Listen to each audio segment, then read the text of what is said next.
We're not going to cover the whole chapter on microeconomics, but we're going to get an introduction into microeconomics. Now here it talks about the market system being where buyers and sellers meet. So we're all going to be familiar in our daily lives with buying things. Perhaps a fewer occasions we might be people who are selling things. So let's just work through this material, which we can make available to people afterwards. And I'm going to pop into the first page proper, where it talks about this market. As I said, a market is somewhere that buyers and sellers meet.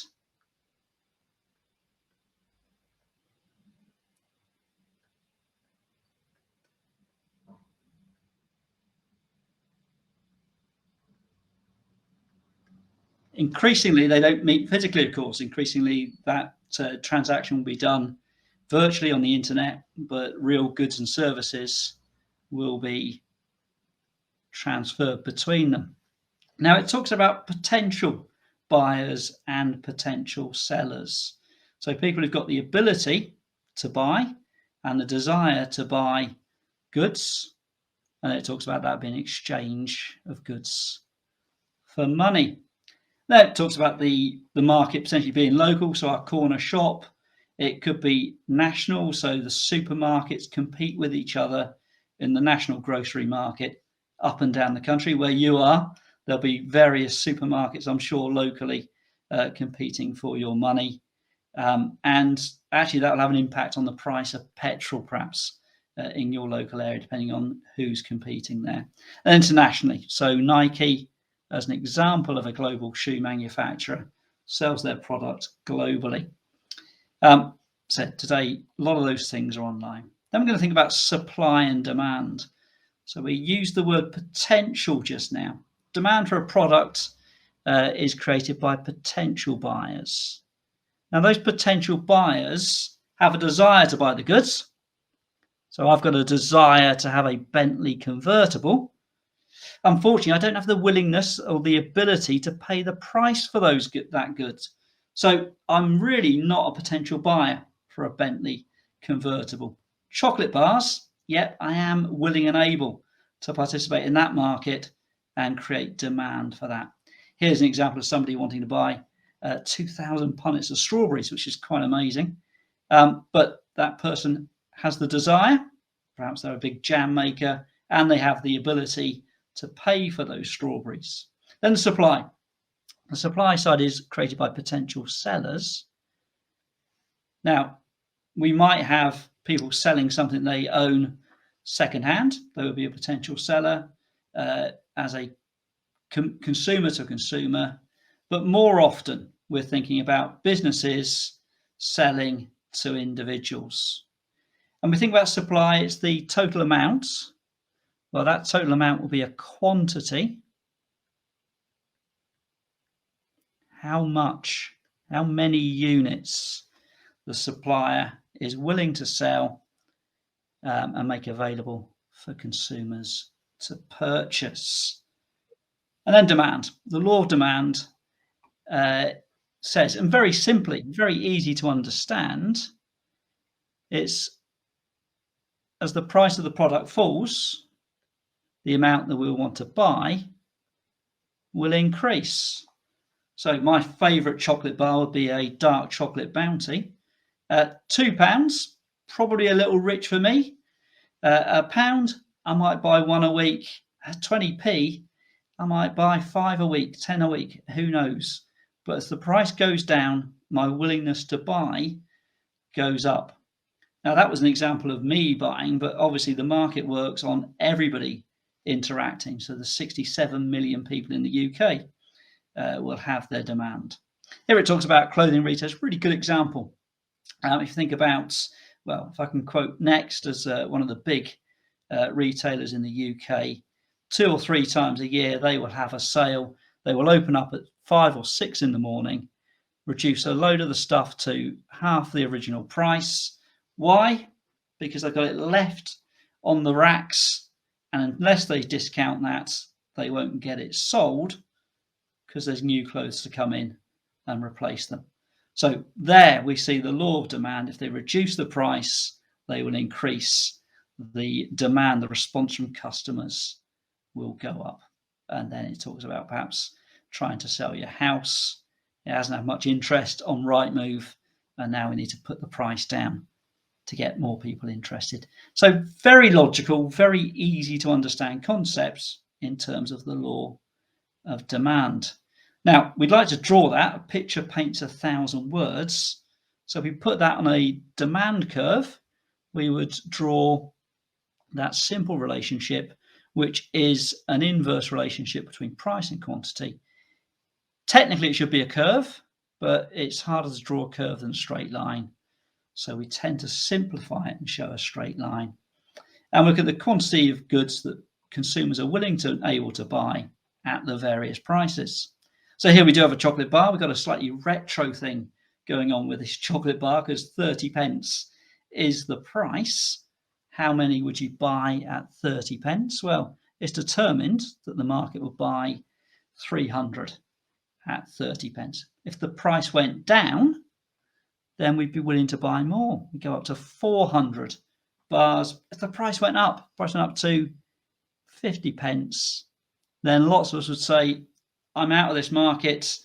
I do like chocolate bars. I don't like them enough to pay 50 pence. But 100 people would stay in and buy one of those chocolate bars. So we will draw the curve like this. Always the vertical axis, the y-axis will be price. The horizontal axis will be quantity. And we've got there the low price, 20 pence, 400 units would be purchased. The high price of 50 pence, only 100 units would be purchased. And we've got some very significant terminology here. If we moved from the low price to the high price, then we move along that curve, the demand contracts.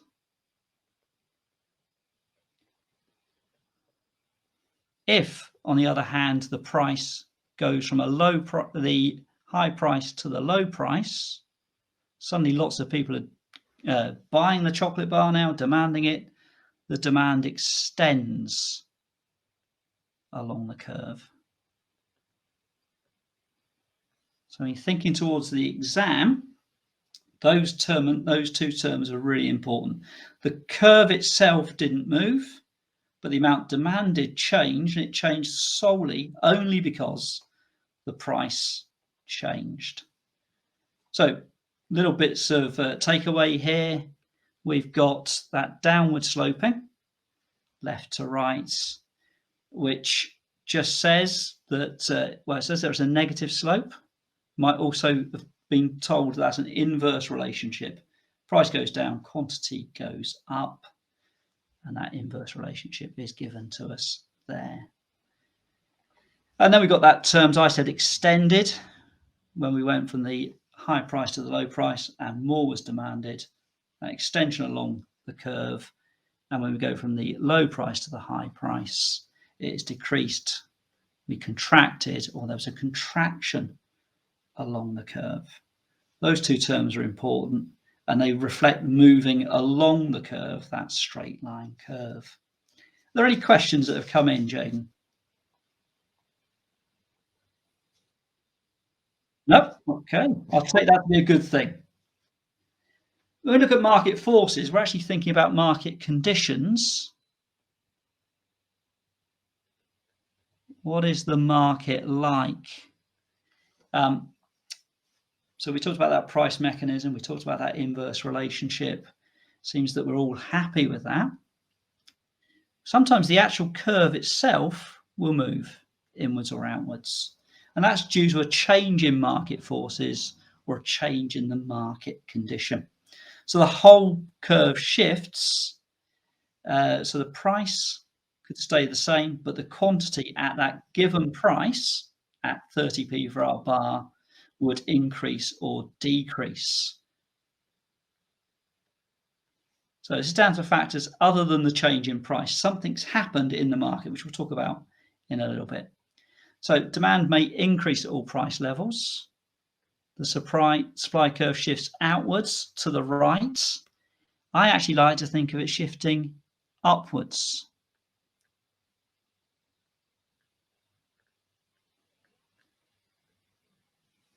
So it shifts upwards there. We go from D, well, what we might call D0, the original position, to a new position, D1. So at any given price, let's go back to our 50p, the demand has gone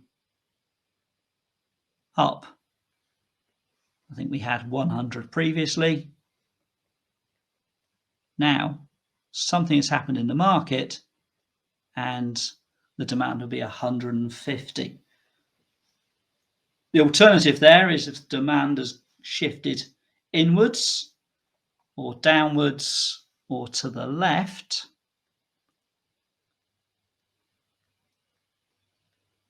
then at any given price, people will demand fewer. So here, we could draw that down and say actually the demand has gone down to 40 units as a consequence of something changing in the market. People are demanding fewer of these chocolate bars. So let's think about what might cause that change. Well, could be things that, well, there's going to be things outside the organisation's control. It's not the organisation changing their price. That would be a move along the curve, but it is something in the market that's happened. So here it talks about a substitute. So a substitute is very nicely defined in that box there. It's a product, good or a service that fulfills the same basic need and therefore would act as a replacement. So my dark chocolate Bounty could be replaced by a Snickers. Not as elegant, not as tasty, but it basically gives me a sugary, chocolatey hit, which might be what I'm after. Gives other examples here. So Coke could be swapped for Pepsi. Other sugary drinks are available. I quite like this last one there, travelling by bus could be swapped for travelling by train. Typically bus journeys are cheaper. They take a bit longer, but if the price of the train ticket goes up too high, we might look to travel by bus. Fulfills the same need, gets me from A to B, gets me into work, and is cheaper. Price of the substitute reduces, then demand for your product will fall. Well, Pepsi do a special offer. People going around the supermarket aisles will pick up Pepsi instead of Coke. Coke have lost sales to Pepsi, not because Coke changed their price, but because Pepsi changed the price of the substitute. So those things work in the opposite direction. Substitute puts the price down, the demand for the original good goes down. Then we've got a complement. So a complement is something that is consumed together. So the example we've got here, fish and chips, I really like that example. Sticks in my food theme. We might think about petrol and car tyres.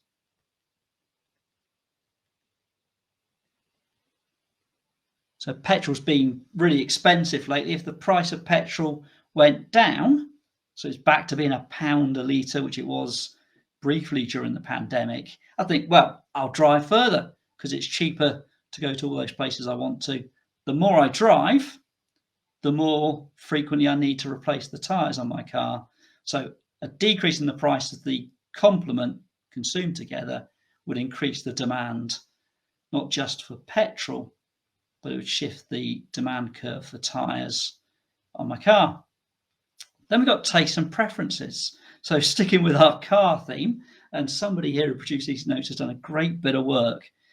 Diesel-powered cars.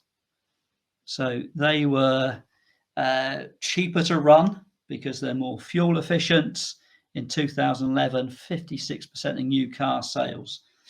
However, it was discovered that the pollution coming out of those cars was higher than reported, and now the percentage of new cars that are diesels in 2020 was just 16%. So people have substituted away from diesel cars, first to petrol cars, then hybrids, and now electric cars. So it says here, given that there's a change in the law, the demand for diesel cars and actually pure petrol cars has to go down, has to end in 2030, because at that point it will be illegal to sell new diesel petrol cars.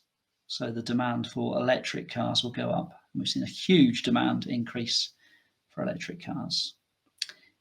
Well, linking on to cars, we might think about the interest rate. So the interest rate is a percentage charge on an amount that you've borrowed. Economists call it the cost of money.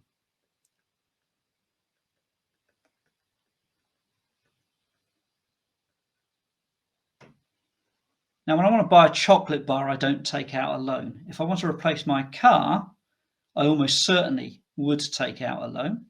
As the interest rate increases, which it has done 12 times in a row, and is now higher than it's been for over 15 years, as that goes up, the cost of borrowing goes up, and that has a big impact on my ability to spend money.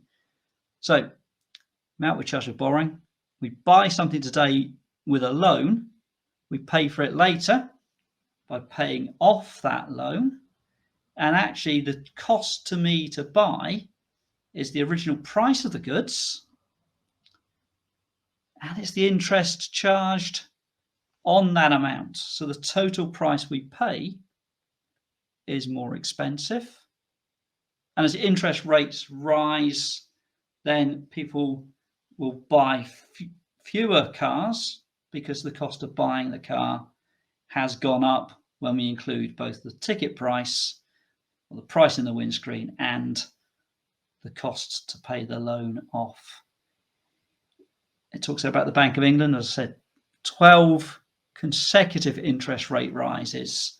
So we've gone from about 0.25% to over 4% for the interest rate, significantly changed the demand for some interest sensitive goods such as motor vehicles and new homes. So the demand for those will be down. The other thing that actually happens is if you've got a mortgage on a house, then that mortgage is costing you more money because the interest rates have gone up. You've got less money to spend on other things. So it will reduce the demand. And part of the reason that the Bank of England have been increasing interest rates is to reduce demand for goods and services, because inflation is running at 10%, and they've got a target to get that down nearer 2%. Then it talks about different types of goods. So we have normal goods. So that Bounty chocolate bar would be a normal good, because the more money I earn, the more I'm going to spend on those chocolate bars. Now, most goods will fit either as a normal good or a necessity. Necessities, goods that consumers will buy regardless of changes in their income level. So here we've got the basics. So I need food to survive. And I'm going to buy potatoes to fill my belly. My income goes up 15%. My employers very generously gave me a big pay rise. Well, actually, I don't eat 15% more potatoes. I might eat a little bit more, but not 15% more. So necessities, demand goes up with rising income, but not as much as for a normal good. And then we've got something called an inferior good. So as demand rises, as income rises, I'll actually buy fewer of these things. So sticking with my chocolatey hit, there might be own brand chocolate that doesn't taste quite as good as premium brand chocolate. As my income increases, I'll substitute away. I'll stop buying the cheap stuff, which is a little bit waxy, and I'll start buying more of the good stuff, which tastes better. So we've got that income effect. More income, normal goods will lead to increased demand. And to link back with what we just saw, demand curve shifts to the right, which we said was upwards or outwards. So demand is up, outwards, away from the y-axis, the vertical axis. Necessity, same thing's happening, but to a lesser extent. So a smaller jump. Inferior goods, then as income increases, the demand goes downwards or inwards. Fewer people are buying it. The example I gave of chocolate, there they've given with premium brands of ice cream versus supermarkets' own label ice cream. And the premium brand would be a normal good. Supermarket brand would be a inferior goods, and we'd substitute away from that supermarket brand to buy more. So over the page, got an example of normal goods. So expensive food, we had the ice cream just now, didn't we? So let's put Ben and Jerry's. Can't spell Haagen-Dazs, so I'll sit with Ben and Jerry's. Would be there. Luxury cars, actually any good car, Fords would sit in there just as well as Bentleys would. They will sell more of their cars because they're good, reliable cars. But at the bottom end of the car market, the cheapest cars on the market will sell fewer as income increases. We've got examples of air travel versus bus travel. I like to think about bicycles. So perhaps people could say whether they think bicycles are a normal goods, i.e. when we've got more income, on the whole we would buy more bicycles, or whether it's an inferior good, when we've got more income, we would stop using a bike and we get a motorbike or a car. So perhaps, Jane, people could pop in and say what they think there. And whilst those are coming in, I'll just talk about these two lecture example questions. So two of the following are classed as a normal goods or service. So increase our income,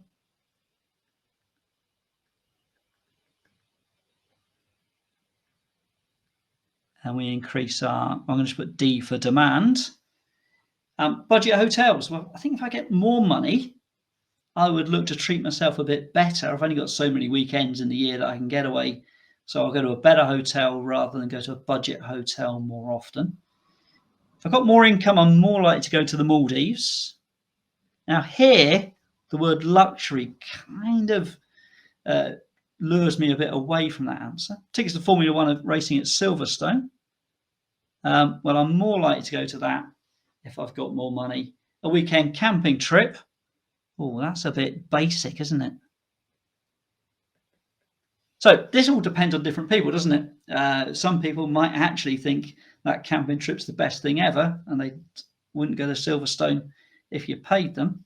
But in general, I think that works for us there. Product A has a complementary product. So that complementary product is consumed together. This is our fish and chips. Price of B has increased. So fish has become more expensive. So I'm going to buy less fish. And when I buy fish, I buy chips as well. So actually my demand for chips has gone down. It's gone to the left, shifted downwards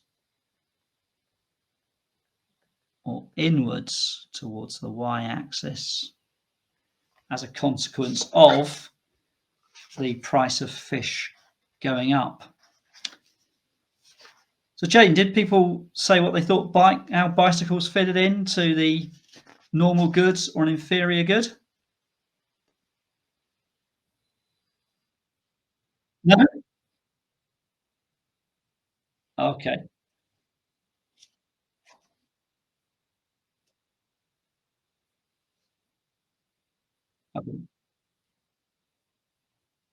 Right. Well, remind me to come back to the bicycles if we get some input on that. Supply. So we're now going to the other side of the market. Remember, a market is where buyers and sellers meet. We've talked a lot about us. We're generally consumers in the market, but supply, generally companies, and how much they are willing or able to supply at a given price in a given time period.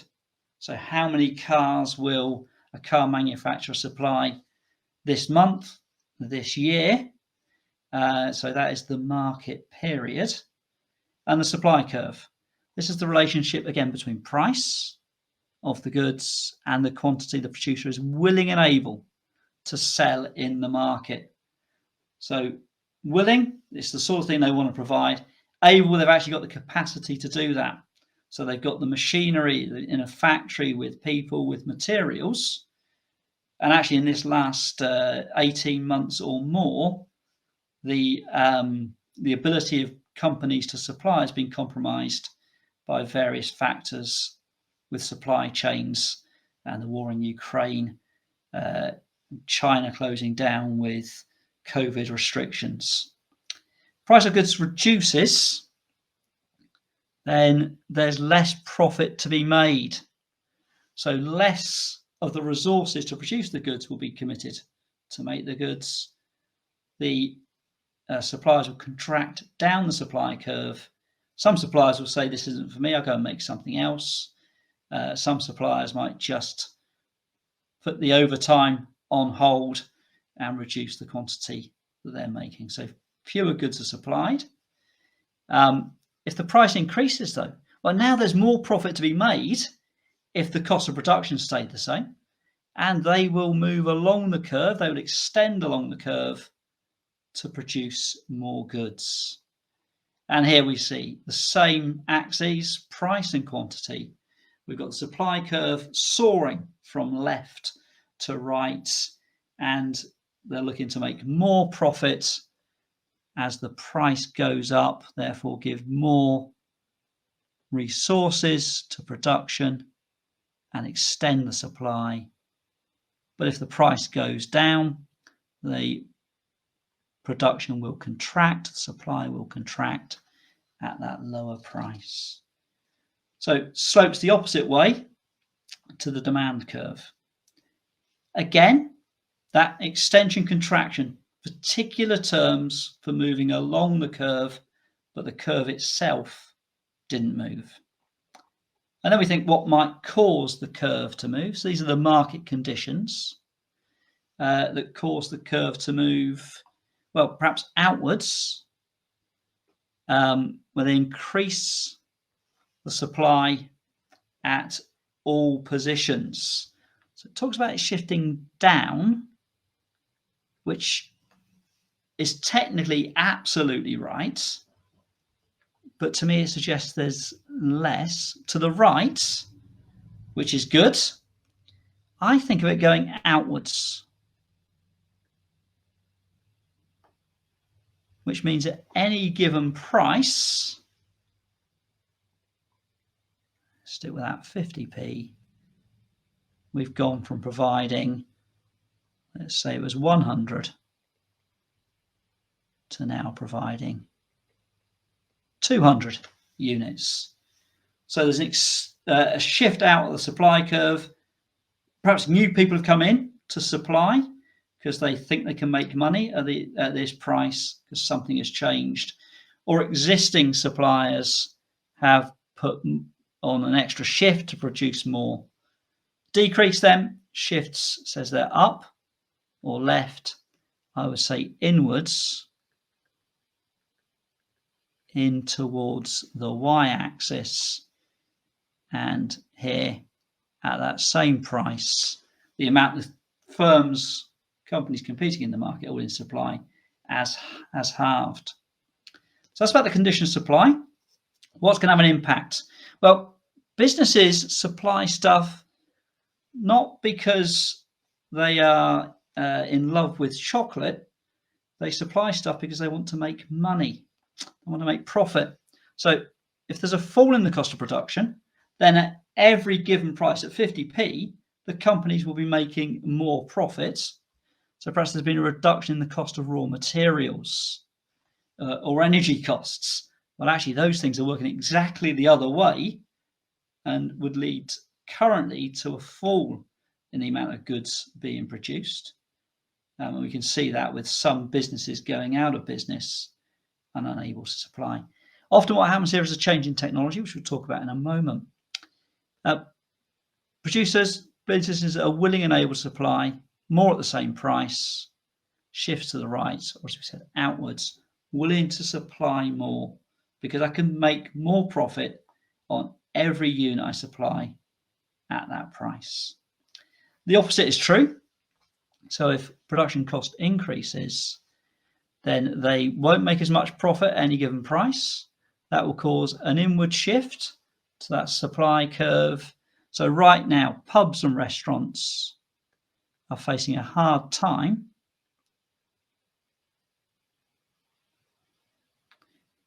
they're facing a hard time because I've lost the ability to spell there. Facing a hard time because energy prices and food prices have gone up, and actually labour is short, so labour prices have gone up, and some are saying, well, we can't make enough money at that, and have closed the business. Change in production technology will be about an increase in efficiency, increase in production and supply, shifts right. So if it becomes effectively cheaper to produce the goods, then the business will make more money at every price, therefore be willing to supply more at every price. So I normally talk about recorded music. When I was a kid, it was on vinyl. Vinyl was very expensive to produce. But now, well, then it went to CDs, they were cheaper to produce. So more music, recorded music was supplied. Then it became streaming services where the cost of distributing is almost zero. So there's a huge amount of music out and available because it's cheaper to supply it. Talks there about government policy and intervention in the market can have an effect on supply. So they might tax the raw material, would cause an increase in costs. Then that shift would be to the left or inwards. Less will be produced because less money can be made at any given price by those firms. So they'll go and find something else to do because they can't make the money they want to. Over the page, it talks about the climate, and this has a particular effect on agricultural products. So the farmer makes the choice to plant the field, and then the weather happens. So wheat has a huge impact. The weather has a huge impact on the amount of wheat that can be harvested. And once the decision is made to plant the field, the amount of wheat that comes out of the field is determined by the climate. This last harvest was a very good harvest for wheat, a bumper harvest crop, increased supply. That increased supply means there's more wheat, and that generally means that the price will go down. But that is really inflexible. The amount of wheat that comes out of the ground is just determined by the decision to plant and the weather that follows. Here it talks about the change of a price and a substitute. We met this already, talking about demand. If the price of a substitute goes up, we will demand more of the original product. The price of the substitute goes down, we'll demand less of the original product. As we substitute in consumption, we'll buy the cheaper product that fulfills the same need. But here in production, well, perhaps we've got a production line and we've got some skilled workers, and we've got access to raw materials, and we choose what to produce. Going back to our farmer example, they choose what crop to grow. At the start of the year, they'll make a decision that says the price of wheat is looking good, so we're going to stop planting barley and plant more wheat, and that causes a shift to the left of the supply of barley because less was planted. Therefore, less will come out of the ground. So the producer, yep, yep.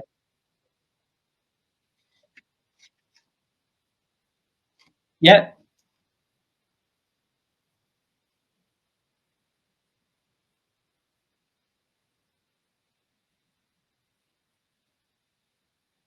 yeah, it's not well. Yeah, it's not necessarily.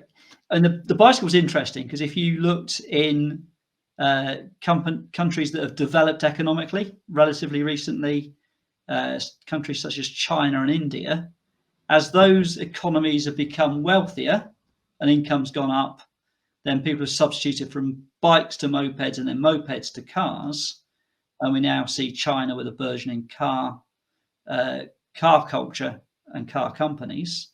So that would suggest it's an inferior good in many situations. I then think about my brother, and the more money my brother's got, the more money he spends on bikes. They're just more expensive bikes, and he adds them to the collection. So these things are kind of different depending on there's subtleties there in different situations. But generally, we would regard a bicycle as a lower cost form of transport and therefore less desirable. So people would shift away from it. Thank you. Yeah, my brother's got quite a collection of bikes. Um, Number of producers in the market. So this is about competition.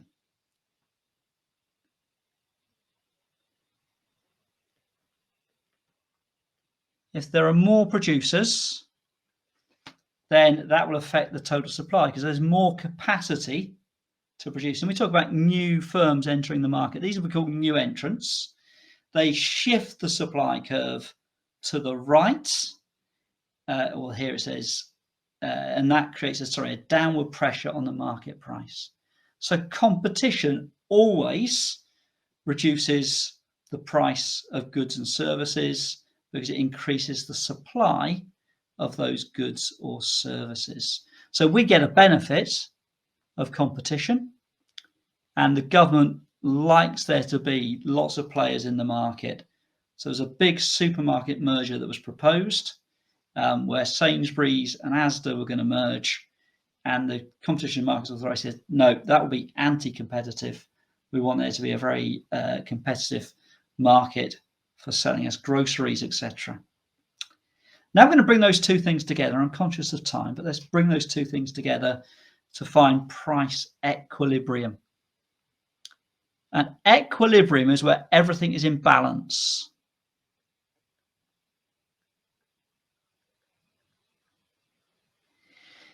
And the theory is that the market will move to equilibrium.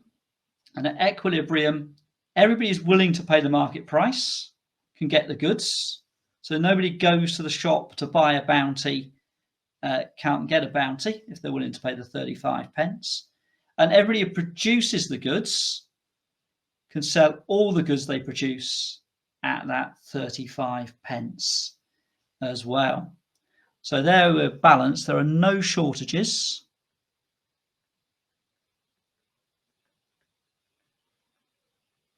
Nobody goes without. If they're willing and able to pay 35 pence, they'll get the product that they want. And there is no surplus.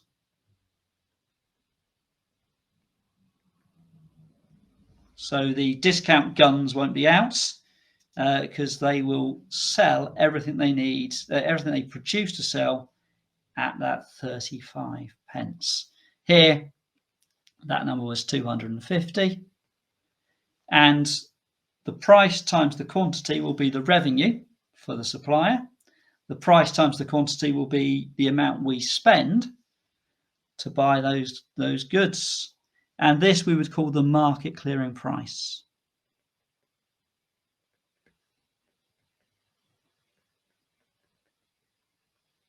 Everybody who wants to buy can get what they want. Everybody who wants to sell at that price sells all that they produce. Beautiful. Everything's in balance. The market's worked well. Nobody's disappointed. and nobody's left with goods on their hands. Market would not be in equilibrium at a higher price. At a higher price, we would have a surplus, excess supply. So producers are willing to supply more at 50 pence than consumers are willing to buy. So we've got the problem of a surplus. How do producers clear a surplus? Well, they clear the surplus by reducing the price. We talked about that with clothes retailers having a sale at the end of the season. So the price of the bar would come down from 50p towards 35p, and it would move to equilibrium. Says there some producers or sellers are willing to sell the chocolate bar for less than 35p. Producer surplus, that's below the horizontal line. The market's not in equilibrium. So at 20 pence, there will be some people supplying this chocolate bar, but the demand for the chocolate bar will be in excess of the supply because 20 pence feels like a bargain.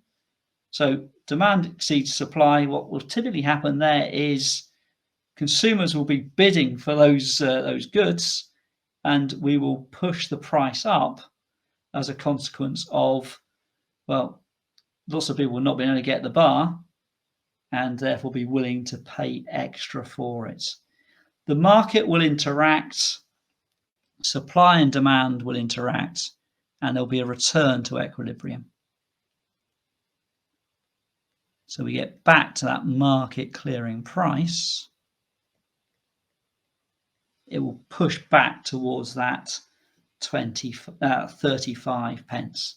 So if it's less than 35 pence, we've got excess demand, and perhaps like a sporting event where the price was perhaps put a bit low, there's a huge demand for it.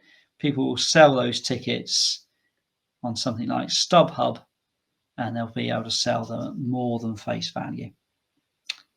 So just in the last 5 minutes we've got here, let's talk about impact of price changes. Remember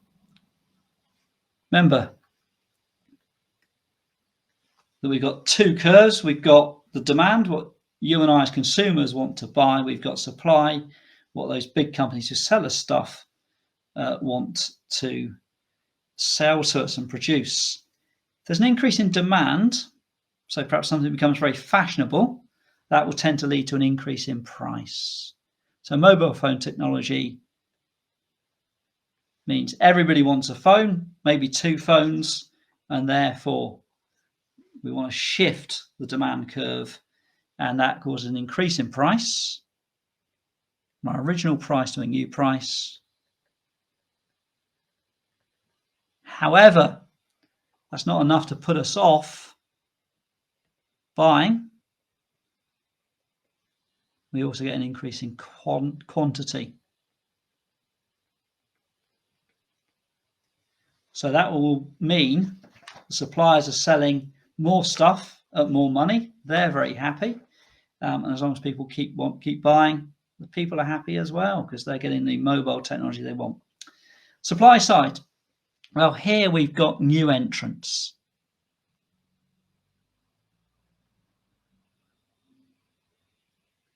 So we think about that mobile phone technology. The market largely Apple. Big competitor would be Samsung. Then Huawei come in and they bring new phones into the market. That increases the supply of those goods because you've got new suppliers, new entrants coming in. Extra businesses supplying. There it talks about the supply of televisions increasing as the raw materials become cheaper. Supply, though, could be restricted in other situations. So quotas on materials entering the country. But actually, for that mobile phone technology, there has been chip shortages. because China closed down the factories in a zero tolerance stance on COVID, and that's impacted the amount of chips available to Apple and Samsung, and that's reduced the supply of new phones. Shift the curve to the left, and a new equilibrium price is found. That's going to be at a higher price because the producers can't supply as many, and they can raise the price because they don't need to sell so many units. They move up the demand curve as we get to a new equilibrium. Then we've got this piece here that the pricing mechanism determines what should be produced and who gets it. There it says it's a regulator, rather than having somebody sitting in government saying who gets what goods and services, which used to happen in communist countries. The market works to do that. So the price says, if it's a high price, come here and produce. If it's a low price, then people will move away from that in production side because they can't make so much money. So normally market price rises. Producers take the opportunity for that profitability to increase their supply. The high price means it's more profitable and increase their output because each unit is earning more money than it was before. That sends a signal. So the price is a signal to the market to say, come here, there's money to be made, whether that's people becoming plumbers because plumbers are in high demand, or it's Huawei producing phones to sell into Europe. Both those things are a signal. Higher price makes it more profitable. We get those new entrants coming in. New entrants coming in means there's more competition, and more competition means there is more stuff. So actually the price goes down and the quantity goes up. More people have got more stuff and they're paying less for it. That feels like a very good situation for the market because we like stuff and we like a bargain. More competition drives us towards that. Jaden, that is time and a nice place to stop. So are there any questions that have come in?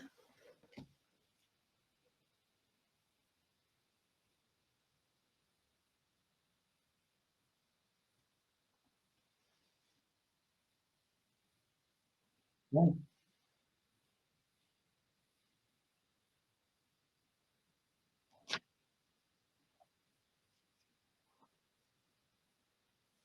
No.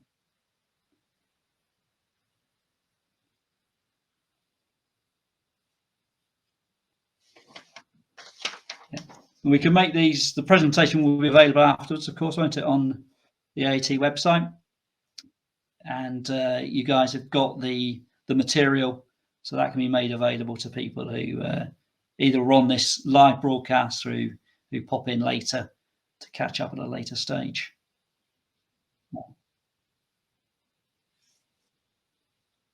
Yeah.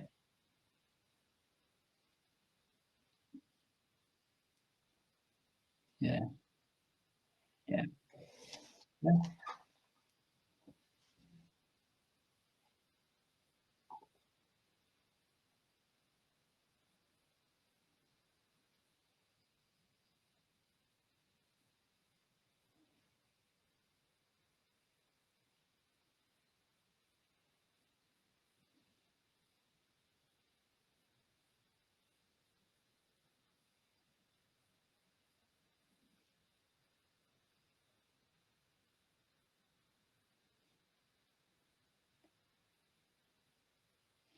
Just that we run some free stuff in our own name for AAT, so search for that online, which my colleagues on the direct learning side do. And yeah, we're just really committed to AAT. We really enjoy delivering the content and helping AAT students reach the next level.